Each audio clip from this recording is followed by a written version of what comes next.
Welcome everyone to ISKCON of Silicon Valley. I'm very happy that we're all together here and that we have a few moments to talk about Krishna and the process of Krishna consciousness.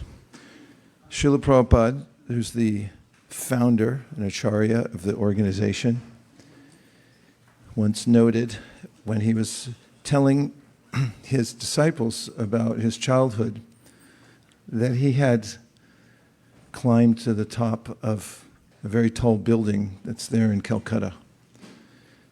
And it only had scaffolding at it at the time. And he was, as he described, the leaders of his friends, they'd do whatever he did, and they'd always take his advice before they'd do things. And in describing how, as a kid, he had climbed to the top of this very tall building, one of Prabhupada's disciples listening said, "Prabhupada, you were very courageous."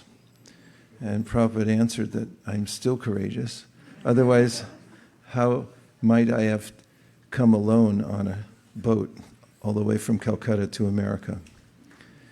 And yesterday, or was it the day before? Yesterday was a notable day in the history of our movement and of Gaudiya Vaishnavism, and just in general world history, that Srila Prabhupada had arrived in Boston Harbor at that time. Very prayerful he was. He signed his writings at that time as the most insignificant beggar, A.C. Bhaktivedanta Swami, coming in a mood of service. And in the Bhagavad Gita, Kṛṣṇa talks about how one must advance in life spiritually by having a mood of service. This is something that Risheshwari Leela pointed out yesterday during the youth talk. She had brought attention to the verse, Tadvidi pranipatena pariprashnena sevaya upadakshanti te jnanam jnaninas tattvadarshina, that when one comes to someone who has more experience than oneself, and in this case, in the context of the verse from the Bhagavad Gita, one who has seen the truth, as Krishna says, as a tattvadarshi, understands categorically that the material world is a lost cause for the soul, and understands that there's only one goal for us in this lifetime, and that is to develop love for Krishna.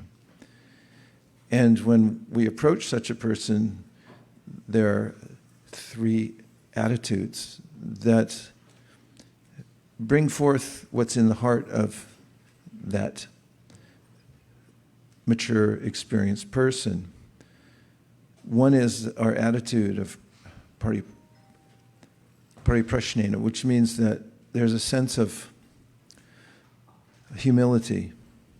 We don't come with all the answers. We come like Sanatana Goswami when he approached Sri Chaitanya Mahaprabhu, and he started with the question, who am I and why am I suffering?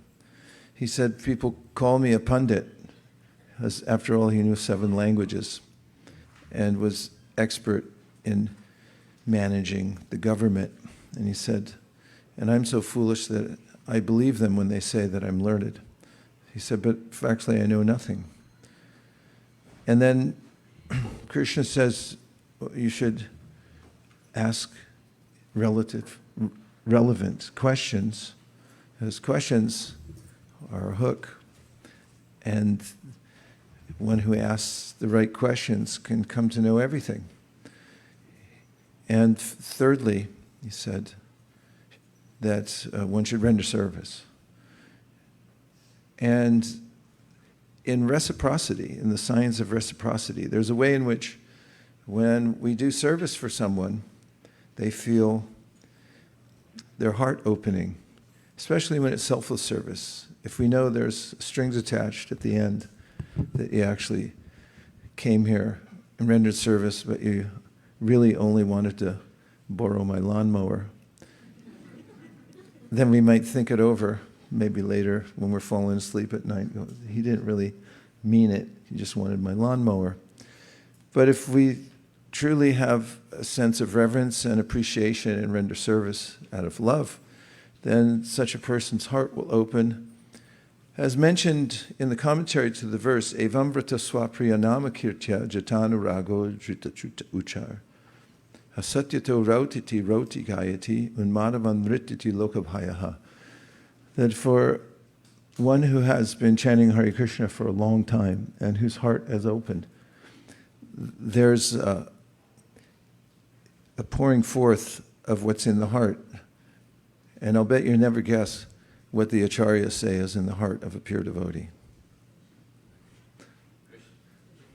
It says a river, their heart flows like a river of rose apple juice.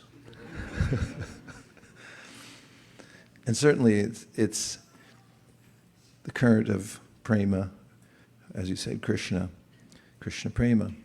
And so that can flow out to us. Actually, I've been thinking lately how simple the process of Krishna consciousness is, and feeling greatly blessed by getting to associate with people who are new to the process.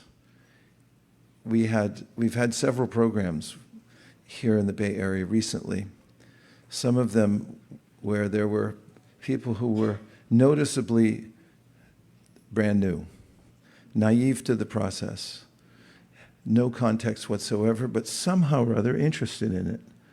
That's a nice combination. And when we took time to chant together, during the chanting, it crossed my mind, I wonder how they're feeling or what they're experiencing. And after chanting, we asked them, and we got a number of responses from people who mentioned that they felt peaceful or relieved or better than when they walked in. And we could also see it in their countenances. And I was thinking about how the Shastra says, Harinama, Harinama, Harinama eva kevalam, kalona stevana stevana steva gatiranyata. And that's, there's one simple process in the Kali Yuga to stick to the chanting of the holy names of Krishna. And how the one simple process of chanting Hare Krishna is all that's necessary. And I'll explain what I mean. In the Bhāgavatam, Prabhupada says that when you chant Hare Krishna, then all of the multifarious energies of the Lord are synchronized. He says synchronized in one place. And if you are in wonderment, like many people are, of how Prabhupada was able to start an international movement, even though he was alone and without apparent resources, he chanted Hare Krishna. Now, Prabhupada writes in the third canto of the Srimad Bhāgavatam that everything in the world that we have organized in our life has come about by sound vibration. When you hear about the desire of someone to build a building, for instance, then you might then hear about the various ingredients. And as Prabhupada points out, they're already there. They just need to be assembled. And when you hear about them and then you speak about them, then they assemble. It's not that we're creating anything, we're just organizing it through sound. Sound organizes everything in this universe. There's a science called cymatics that was founded in the 16th century. It wasn't called cymatics until the 19th century. But there were experiments in sound back then, 1600s, where people would take a metal plate, or one particular person did, who invented it or discovered it, and on the plate put dust particles, granules of some kind, and then expose different frequencies of music or different types of music. And when each type of music was applied to the plate, there was a predictable pattern that would form from the dust particles. I've seen some pictures of different patterns. One of them is Om. It's one big circle with one small circle in the middle.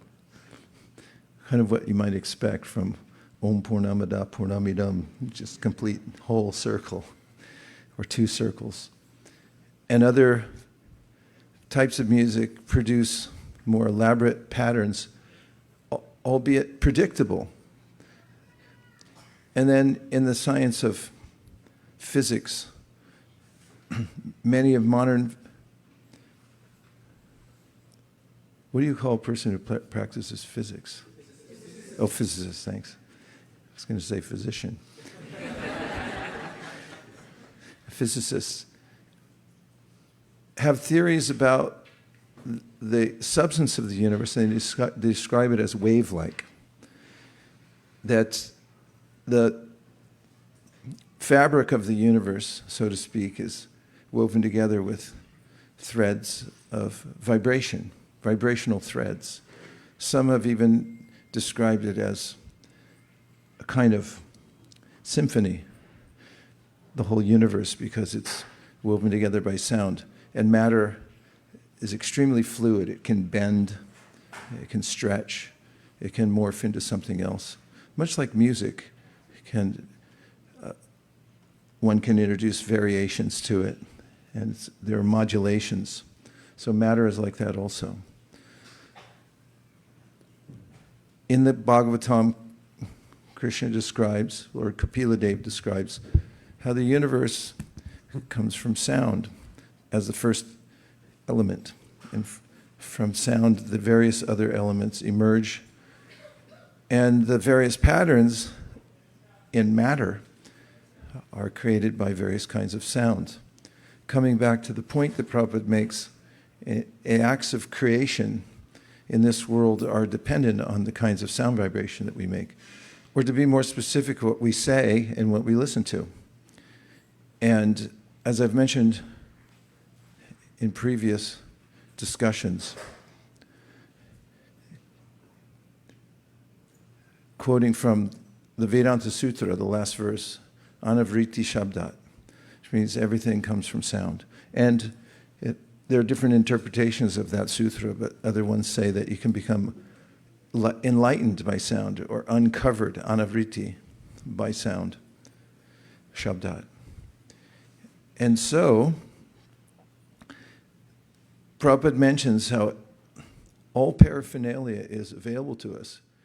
If you want to organize it in a certain way, then you go figure out what kinds of things to listen to and what kind of things to say.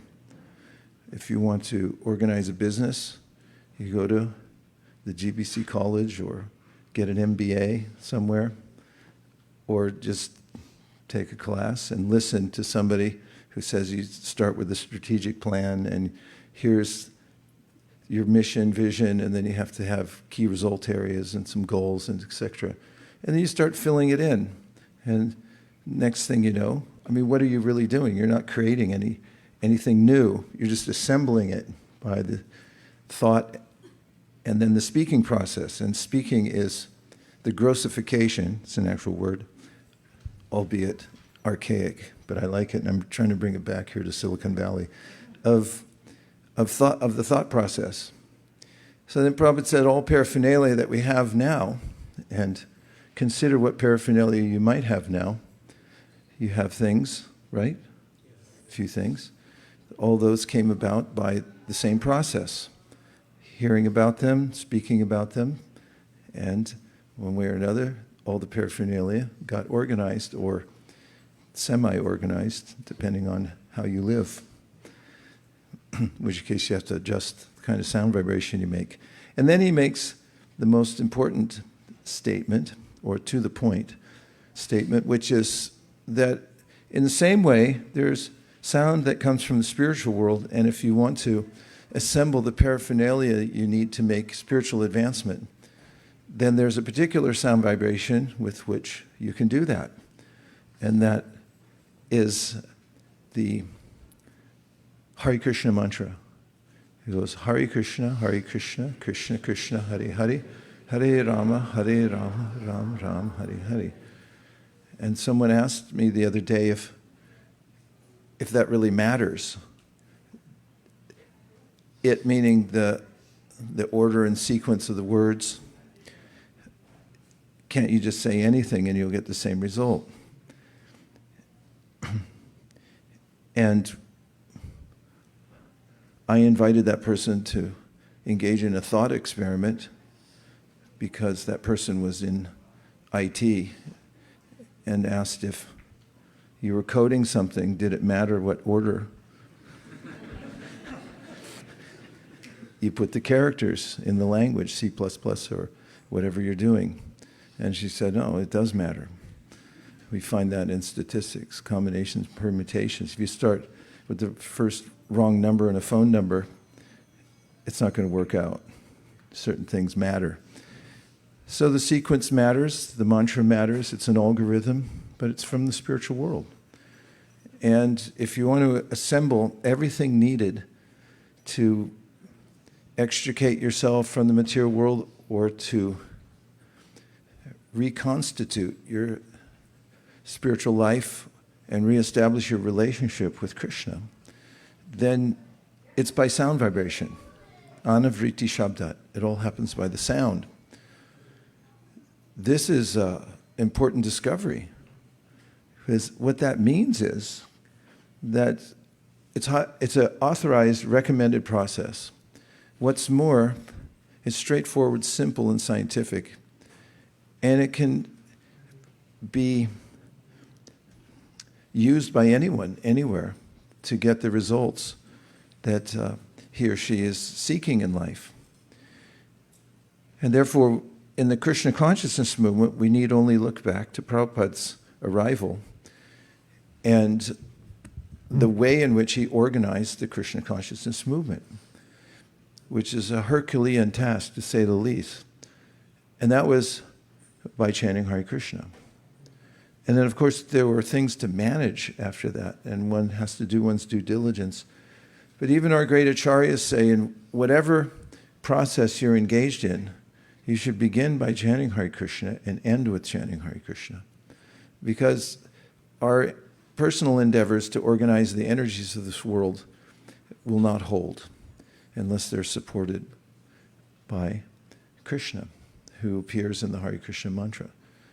So I find this to be enlivening news, because everyone's always looking for a simple formula that you can apply everywhere in all places. And everyone's also looking to organize things in their lives so that they feel that they're well situated. Do you agree? Yes. No one wants to be ill situated. We want to be well situated. But how might one do that? Well, not by trying harder to organize the material nature on one's own, because that seems to never work out. There are, as Prahlad Maharaj says, dukhaushadam tadapi dukhamat taddhyaham.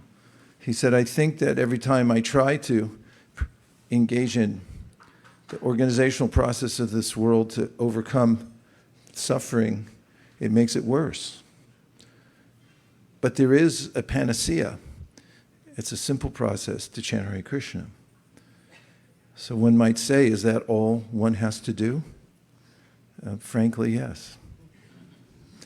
And someone then might ask, well, why do you do so many other things? For instance, you take time to read or hear or talk about it. Because that helps us to stay steadily engaged in chanting Hare Krishna. But if one were to increase the process of chanting Hare Krishna, or be more dedicated to it and apply it more rigorously to one's life, one would find out that it's sufficient. The chanting brings us into the spiritual realm and directly in touch with Krishna. It also awakens our transcendental knowledge, and also gives us a sense of detachment from all those things in this world that are superfluous to our nature, which pretty much means everything. we categorically see that the idea of manipulating the material energy isn't worthwhile. But the idea of chanting Hare Krishna and allowing Krishna to organize our lives is quite exciting. And it requires a little courage, because there's a sense of leaving so-called security in the material world to venture off into chanting Hare Krishna. We were addressing this morning a group of devotees from the United Kingdom who will be joining in Vrindavan soon. And I mentioned to them, many of them working people, all of them with some responsibilities they have to mind, that it's an important experiment to leave behind what you think only you can control or keep going for the sake of Krishna, to go to the Dham. In and of itself, the practice, even if you go for a short amount of time, which it engenders in one's heart this sense of anxiety that how will the world go on without me? How will I make money? Well, the answer is the world does go on without us. In fact, I read something, most people after they die, generally people forget about them after a pretty short amount of time. And of course, it depends who they are and what kind of impact they have, but generally, we're not as significant as we think we are. But more importantly, Krishna is in charge of everything. And the more we take courageous steps to experiment with chanting Hare Krishna instead of thinking about how to fix all our problems, the more we'll find that our problems are fixed.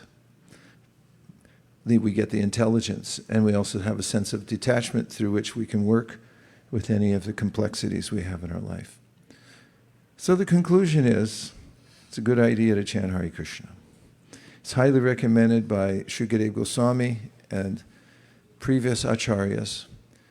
And the system is quite natural and sublime, but the effects are inordinate. We have no idea how far-reaching the effects are. We can study it and hear statements about it, but it's best if we experience it for ourselves and live a life in which we do what we have to do, but we continuously think of Krishna. That's why Krishna said to Arjuna, after Arjuna asked, how should I conduct myself in this life so I can, at the end of life, remember you? And Krishna said, by practicing during this life. And Prabhupada then gives a more practical understanding. How would one do that? He said, it's important because all of us have duties to do in the world. And he said, while you're doing them, you should chant Hare Krishna. And that's the secret. It's an open secret. But it takes a little coaxing to enter into that and to be courageous and say, okay, I'm going to do it more and see what happens. So let's try chanting together a little bit. And in the Bhagavad Gita, Krishna says that devotional service is fun. And in essence, he says the material world's no fun. So we have our choice. And it's the nature of us is that we like to be around beauty. Especially if we're in the higher modes of nature. And also,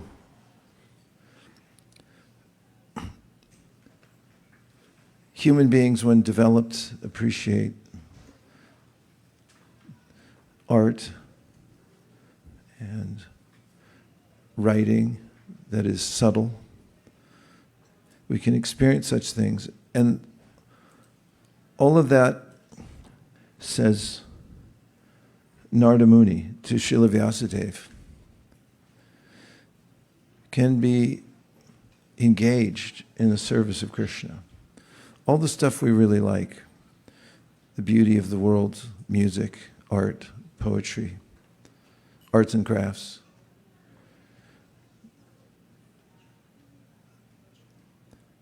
interaction with others, food, all of that, when done for Krishna, satisfies us enough so we don't want anything else. And that's really what we're noticing here at ISKCON of Silicon Valley. And that is that we're having so much fun that the other aspects of our life that may seem annoying or downright torturous are tolerable, because we know that the mainstay of our life is fun. And there are periods of time in life when we may not see it as much as others because we think we're going to live forever in a certain mode. But I have noticed, as a movement, more devotees who started at a young age and who have continued the process of devotional service are quite optimistic about the last part of their lives. And many who are on the cusp of that last part of their lives are eager for it. They have something to do. Many people don't have anything to do when they retire. There's lots of YouTube wisdom advising people about what to do when they retire from their torturous job, how to keep busy and so forth. But devotees are already so engaged in devotional service, they're looking forward to retirement so they can do more devotional service. There's no question of remaining idle. They have deep felt eagerness to do more service, right? Yes. And so, in the process of devotional service, there's nothing to lament or worry about. As even if you're engaged in torturous work now, if you're also engaged in devotional service, it'll make room for you as you continue in your life. And if you're a little courageous and try to take steps to advance in devotional service, a little bit at a time, you'll notice that your practice of bhakti will be robust at a certain time, so robust that you'll notice the full effects of it. And also, you'll notice that there's an ever-increasing desire in your heart that it's all you want to do. In the Chaitanya Charitamrita, Kaviraj Goswami says, Shraddha Shabde Vishwas Kohe Suridanischoy Krishna Bhakti Koile Sarva Karma Krita Hoy. That feeling that I'd rather do bhakti than anything else, and that from doing bhakti everything else is finished and completed, that sense, that ever-increasing sense within one's heart means spiritual advancement. And it's ever encouraging, because the more we take shelter of Krishna, the more he reinforces his presence in our life. So that brings me to the last topic I wanted to mention tonight, and that is that in the ways of doing good for others, we're always looking for ways to do good for others, right? Yes. I mean, everybody is. Everybody wants to do something to help others. We often feel frustrated because what can we really do to help others? In fact, Prahlad Maharaj says in one of his verses, Valasyaneha sharanam pitaro nasringha nartasya chaganamudanvati majatono taptasya tat pratividirya yahanjasheshtas tavad vibo tanubiton twadupekshitanam. Shamalingi complained yesterday that we should be chanting those verses more because she didn't want to forget them. That's why I brought it up. Did you remember it? Yeah, you remember that one. Krishna says, Prahlad says that just note how you do the best you can in this world, but it doesn't always turn out the way you thought it would, because we're not the ultimate controllers. Krishna is. And the more we are aware of that and try to take shelter of Krishna, then the more content we'll be. And we may, at the same time, do our due diligence. So what about helping people? Sometimes people think of doing things to help the creature comforts of people in this world. They might, for instance, around Thanksgiving time, give people a meal or something like that. Or sometimes people consider opening a hospital to help people who are suffering from material ailment, to be a way to help people. It'd have to be a pretty good hospital. Most of them are a little scary. I won't go into that, but I will say that the best way to help people is bring people to knowledge.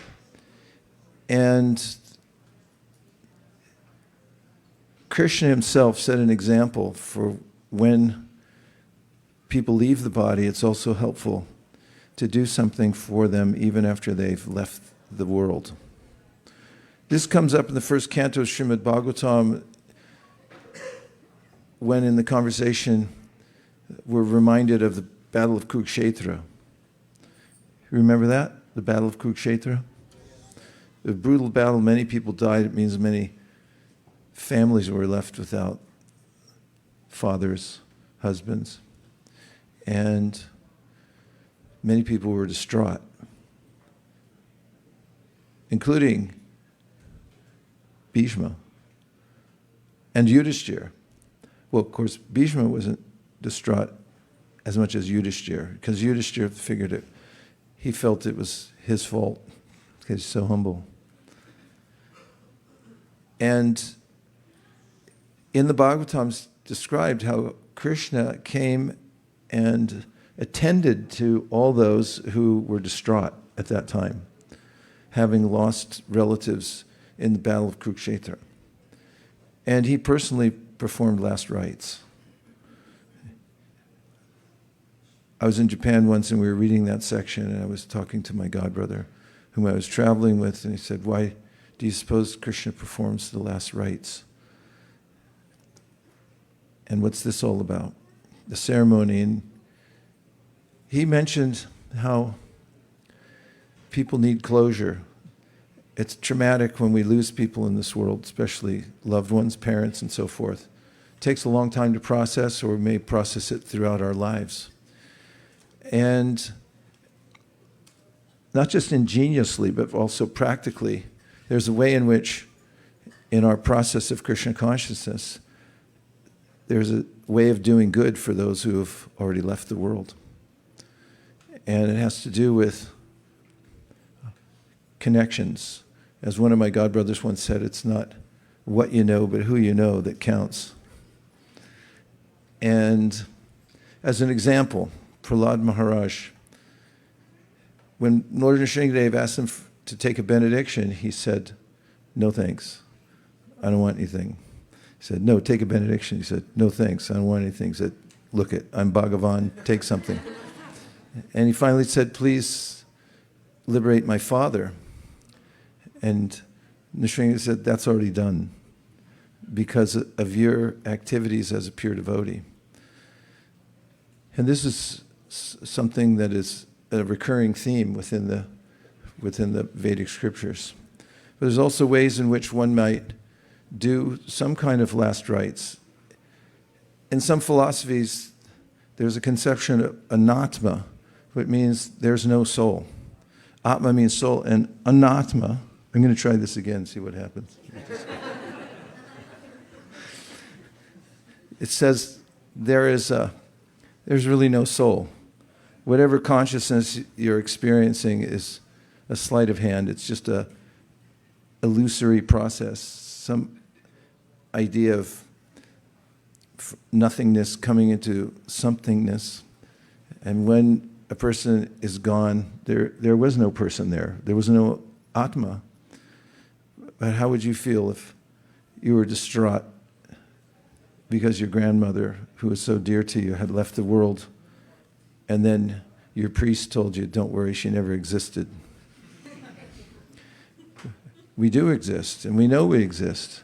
So the idea of anatma, or trying to overcome feelings of grief by just saying something doesn't exist, is not fulfilling to the heart. So in the Vedic process, there's a way in which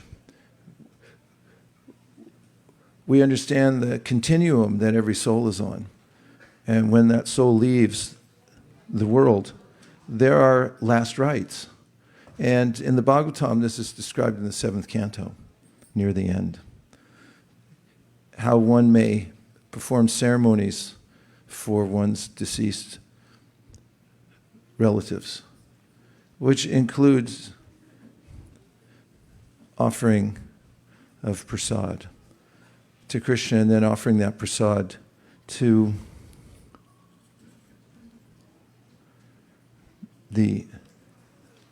a picture of the person who's gone. I mean, who's left his or her body. And then also holding a kirtan, inviting people to come and perform kirtan. And then there are monthly ways that one can do that. Anybody do this when anybody lose a relative and then you perform a ceremony once a month for the first year, and then annually? It keeps that sense of gratitude for the person, and also that it helps to overcome the grief because you feel like there's something that is to be done. And that's one of the sanguine aspects of Krishna consciousness. There's always something to be done that can benefit others spiritually. And so we have these various ceremonies that one can perform. I have a godbrother whose mother passed, and she had become a devotee just before she left the world. And he had hired one of the priests or pandas down at Radhakund to every year do a ceremony for her. Sort of pays them annually to do that. And I thought, well, this is a nice thing to do. It gives some solace. So there's a way that those types of ceremonies help those who are left behind, and also, according to Shastra, by performing such ceremonies, the person who has already moved on to who knows where can also be helped. In fact, the offspring of a person is called putra in the Vedas. Put means hell, and tra means to deliver. So putra means person who's supposed to help that person after he or she leaves their body, to do something to help them. So that's a concept that we are entertaining, and I just brought it up because it's a special period of time right now from the eclipse of the moon. Did you know there was an eclipse of the moon recently? It happened, of all times, on Bhadra Purnima. And there's going to be an eclipse of the sun coming up on September 21st. And that period between the eclipse of the moon and the eclipse of the sun is considered the ideal time to do something for to say ancestors, those in our family who have departed. And that's all I'm going to say about it for right now. We have a note, so I better read it.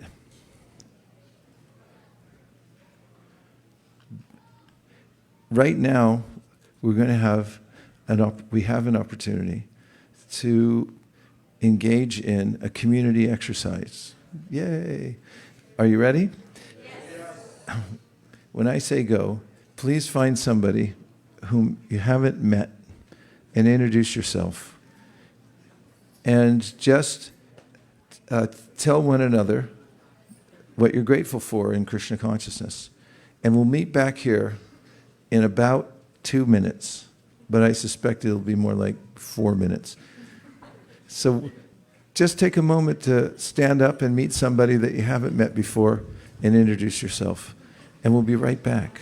Thank you very much. Hare Kṛṣṇa. Have a few minutes. And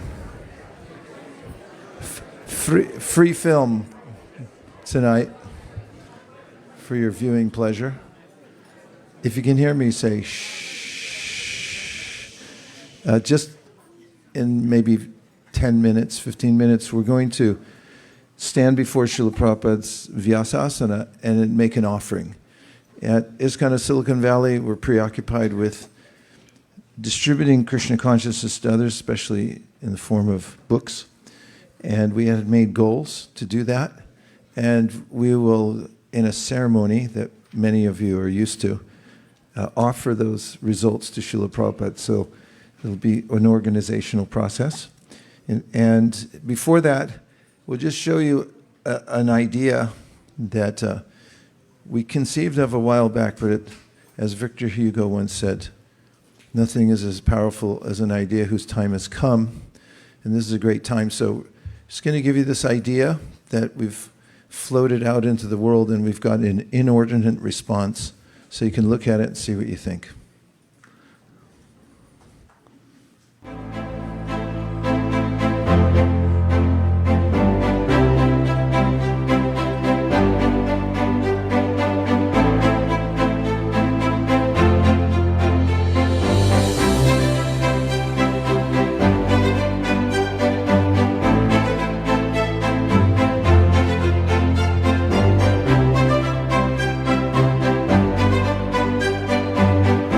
I've always wanted to do something more for my parents. They did so much for me, including bringing me to Krishna consciousness. Now I've found a great opportunity, and that is a time that is most auspicious for benefiting my deceased parents.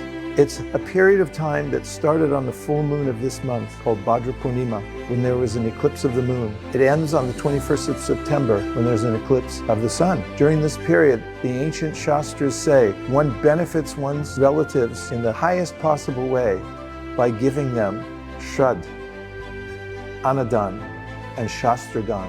These three things we're putting into one package, and we're intimately connected with those in Gaya, where the ceremony will be performed. Lord Chaitanya Mahaprabhu went to Gaya to do Shrad for his father. That's where he met his spiritual master.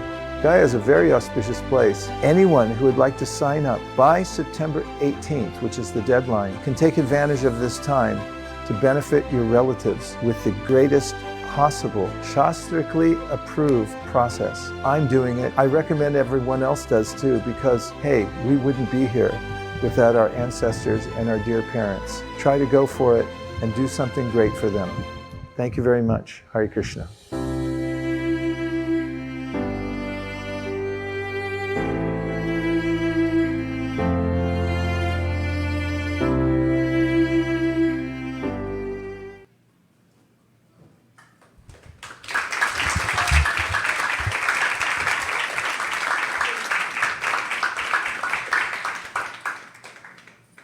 So that's the idea. When we sent it out to the immediate community here at ISV, it somehow floated out into the greater world, and lots of people have been calling in, texting in, and so forth.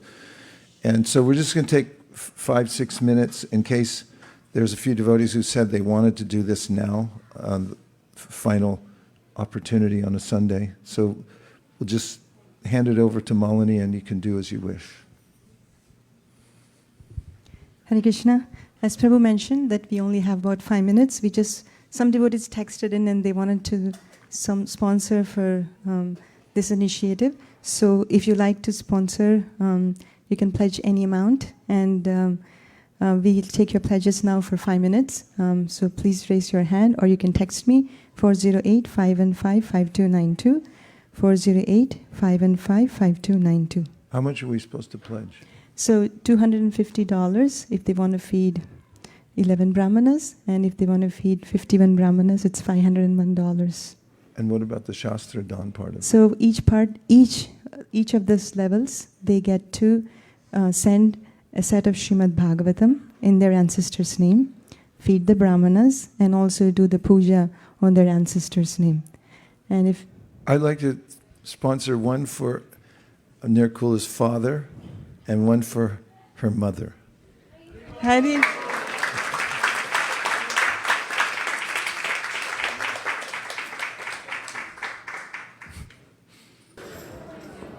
Dear Srila Prabhupada, please accept our most humble obeisances at the dust of your lotus feet. All glories to your divine grace. On the auspicious occasion of Bhadra Purnima, we are gathered here to offer the results of 2025 monthly Sankirtan festival titled Go to Goloka from Srimad Bhāgavatam 12.13.13. If on the full moon day of the month of Bhadra, one places Srimad Bhāgavatam on a golden throne and gives it as a gift, he will attain the supreme transcendental destination. Also on Bhadra Purnima, that's the date when Srila Prabhupada took sannyas. When asked, are you going to America?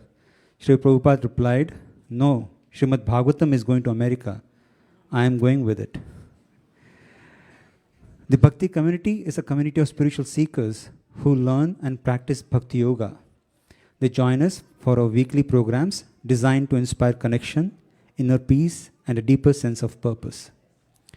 With the blessings of His Grace Vaisesika Prabhu and Her Grace Nirakula Mataji, we conducted various weekly programs for newcomers, including Bhakti On, which is based on teachings from Bhagavad Gita, Mantra Meditation, Bhakti Circle, which is a small group discussion program, Success Sadhana for corporate audience, and Women's Circle for in-depth Bhagavad Gita understanding.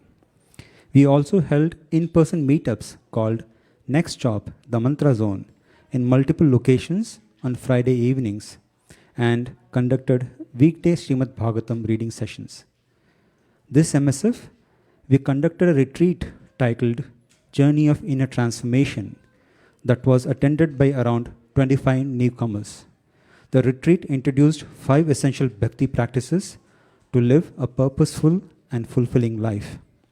The participants shared heartfelt gratitude for the warm hospitality, inspiring sessions, thoughtful arrangements, and deeper memories. Many expressed feeling at home, blessed, and grateful for the great experience. Comunidad Bhakti, the Bhakti community for Spanish-speaking people, continue to conduct Bhakti classes for the newcomers, including Japa Circle, Bhakti Circle, Bhagavad Gita, and Srimad Bhāgavatam reading. The sessions were attended by around 48 members. Bhakti Community Australia continued the weekly programs at Melbourne for the benefit of spiritual seekers in Australia. That included Bhakti On, Mantra Meditation, Bhakti Basics, and Spiritual Yoga. In the last 2 months, Bhakti Community Australia has conducted over 14 programs that was attended by over 100 newcomers. Bhakti Community's sole purpose is to associate newcomers with Vaishnavas so that newcomers can progress in Bhakti Yoga. Vaishnava Sangha Lava, or VSL, is a metric that measures how many times a newcomer comes in association with a Vaishnava through a devotional service class. For this MSF, Bhakti Community Australia conducted 14 programs attended by over 100 newcomers, and they achieved 984 VSLs.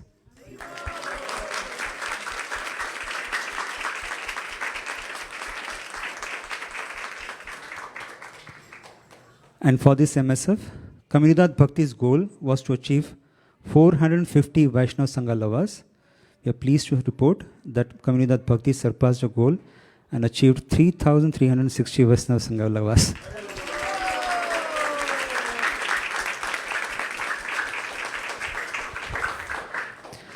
Around 47 newcomers attended the Comunidad Bhakti's program this MSF. For this MSF, Bhakti Community Silicon Valley's goal was to achieve 300 Vaishnava Sangha Lavas, we are happy to report that Bhakti Community Silicon Valley surpassed the goal and achieved 1,030 Vaishnava Sangha lovers.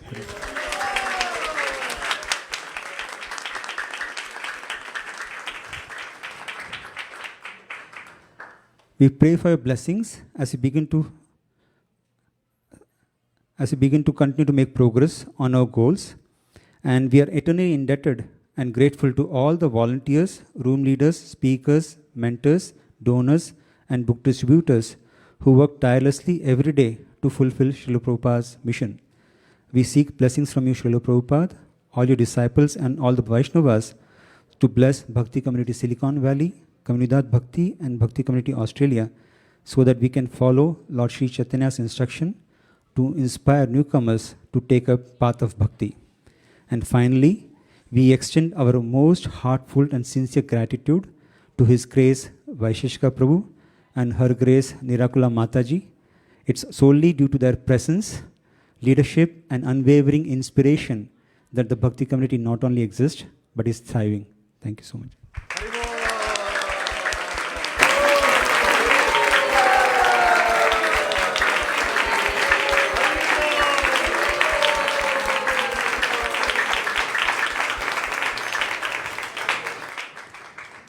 Bhakti community gets the opportunity to serve newcomers due to the tireless effort of book distribution team.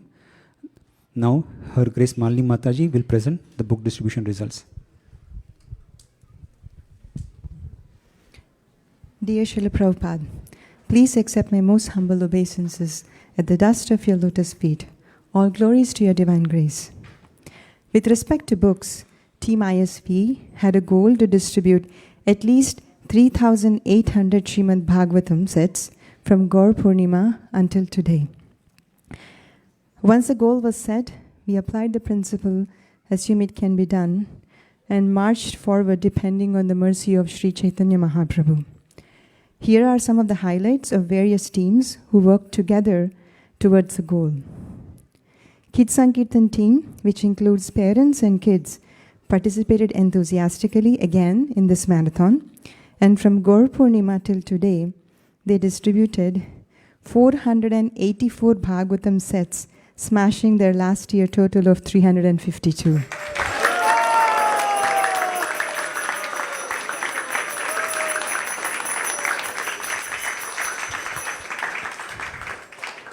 Motel Gita dispatched 4,000 Bhagavad Gitas, and they also distributed 5 Srimad Bhagavatam sets as part of this Bhadra Purnima campaign.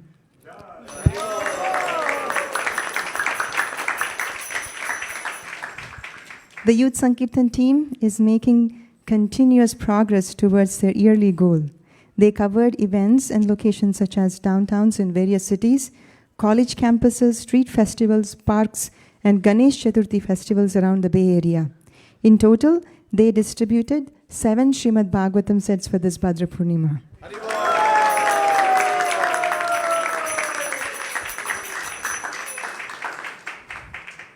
The Vrindavan Mellows team, they report their score once a year, and they, being the ambassadors of goodwill, conducted multiple kirtan events attended by many new people. They distributed 167 Srimad Bhagavatam sets and collected $30,321 in Lakshmi, surpassing their previous year's total of $18,620.25 in Lakshmi.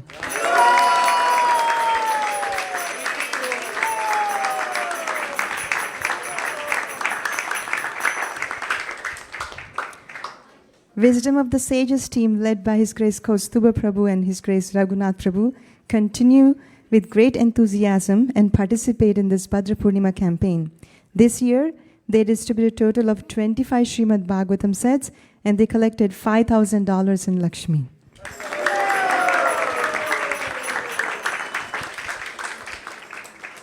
Western Sankirtan team had huge success distributing complete sets of Srimad Bhagavatam on streets.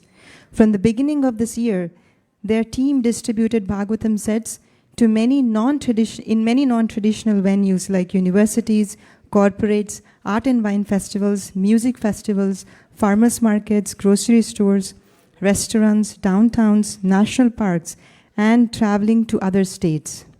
Recently, the Arabic Sankirtan team attended the famous Lebanese festival, and they distributed a record number of books. We had a booth at the festival with full display of books, henna arts table, and live spiritual conversations corner. Here are the final scores for the Western Sankirtan team. They distributed 595 Srimad Bhagavatam sets from Gaur Purnima till now, surpassing their last year's score of 558 Bhagavatam sets.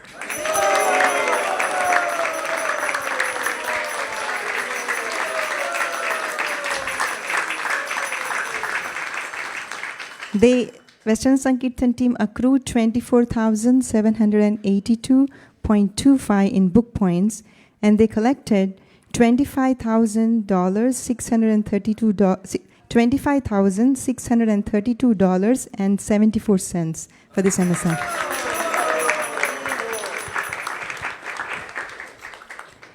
Team Bhagavat Seva comprises a huge team of devotees who conduct classes for children, teens, and adults. These classes teach Shastra in detail.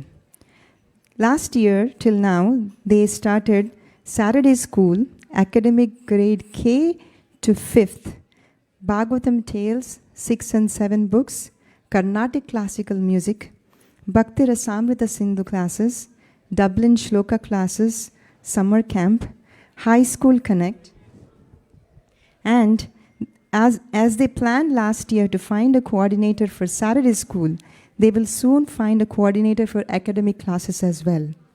They plan to add youth retreat to the schedule for which they are seeking your blessings. They are so happy to report that this year's goal of increase in 10% has been smashed with Sri Mahaprabhu's causeless mercy.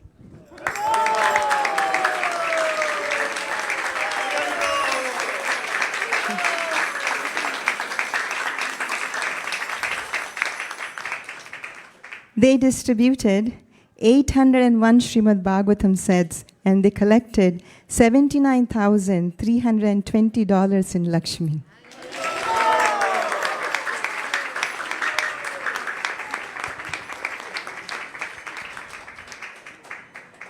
During Radhashtami celebrations, Bhadra Purnima festival, Sunday feast, ISV devotees profusely sponsored Srimad Bhagavatam sets, and also today they sponsored in the memory of their departed ancestors.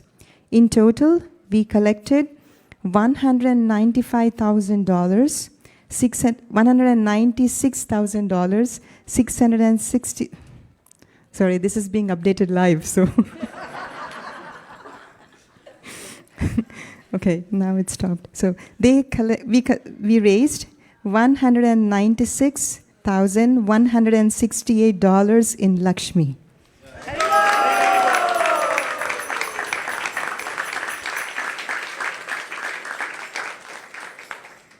The corporate Sankirtan team, with their meticulous organization and follow-up, are going to dispatch 1,450 Srimad Bhagavatam sets with the Lakshmi they collected in the previous year.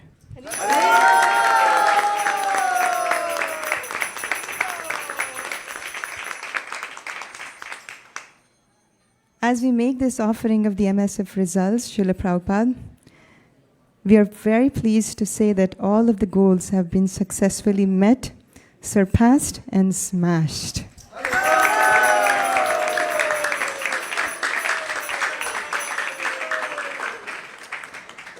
With so much of hard work, more than 600 devotees participated in this book distribution marathon, and Team ISV raised $361,730 and $361,730.86 in Lakshmi in just 3 weeks, surpassing the last year's Lakshmi of $316,021.04.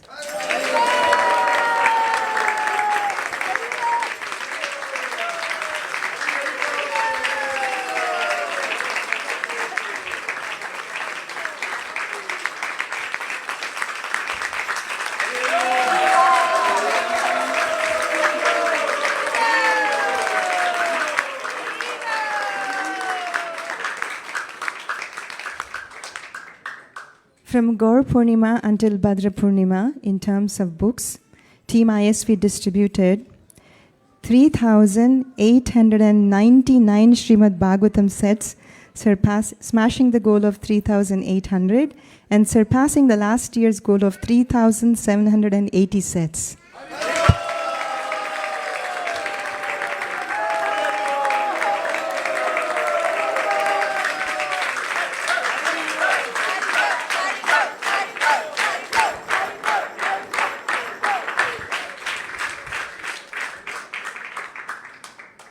We thank and congratulate all the Sankirtan devotees who have been working tirelessly since Gaur Purnima and our donors who have made this possible. Thank you very, very much for all the donors and the devotees who have been involved in this Sankirtan marathon.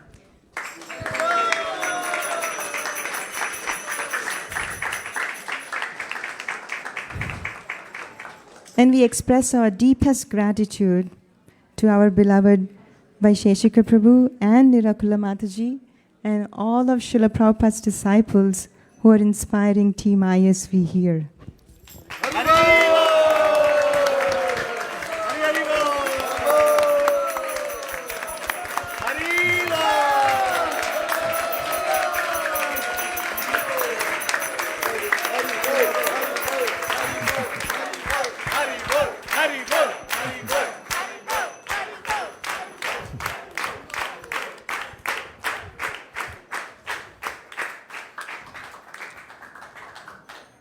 We pray at the lotus feet of Sri Chaitanya Mahaprabhu and to you, Srila Prabhupada, to shower your blessings on Team ISV so that we can cooperate with each other and continue distributing thousands and thousands of sets of Srimad Bhagavatam. Srila Prabhupada ki, Jai. Shri Shri Radha Madan Mohan ki, Jai. Shri Shri Mahaprabhu ki, Jai. Shri Shri Lakshmi Narsingha Deva ki, Jai. Gaura Premanande. Harimo. I'd like to give my heartfelt thanks to Jai Madhava Prabhu and Pavanya Bhakti for giving their full attention to creating an environment in which people who are unacquainted with Krishna consciousness can come in and assimilate the process and find themselves at home in the spiritual world.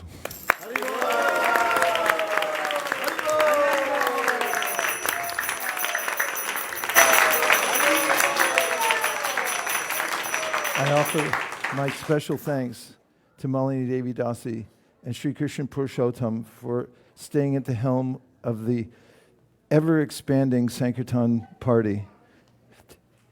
Losing sleep at night, which I noticed lately, because every year we don't know how it's going to happen. But as I told them earlier, that anxiety is a kind of medicine that will take you back to the spiritual world, taking such anxiety. We're deeply grateful to you and to all the leaders and team members who have stepped up to continue in cooperation to expand the Sankirtan movement here in the Bay Area. We will reach saturation. We just have to keep going. Thank you very much. Hare Krishna.